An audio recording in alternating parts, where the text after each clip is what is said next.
Hi everyone! Alam niyo ba na ang powerful talaga ng prayers?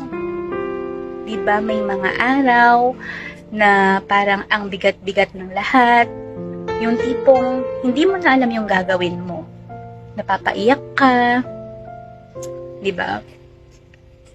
Dumating ako actually sa point na yon. Sobrang hirap, sobrang pagod, sobrang sakit.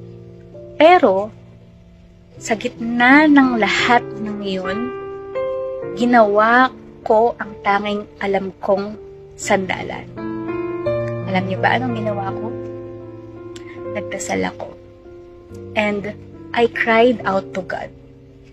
Humingi ako ng tulong, ng lakas, ng direksyon. Sinuko ko lahat sa Kanya. At alam niyo, isang araw, mapapansin mo na lang, di na pala siya ganun kasakit. Parang unti-unti kang gumagaling, unti-unti kang lumalakas. At kahit hindi mo agad napansin yon, God was already working behind the scenes. Kaya kung ikaw man, pinagdadaanan mo to ngayon, I want to remind you, please don't give up. Pray, talk to God, iyak mo sa Kanya lahat. And, syempre, we have to trust sa ating Panginoon.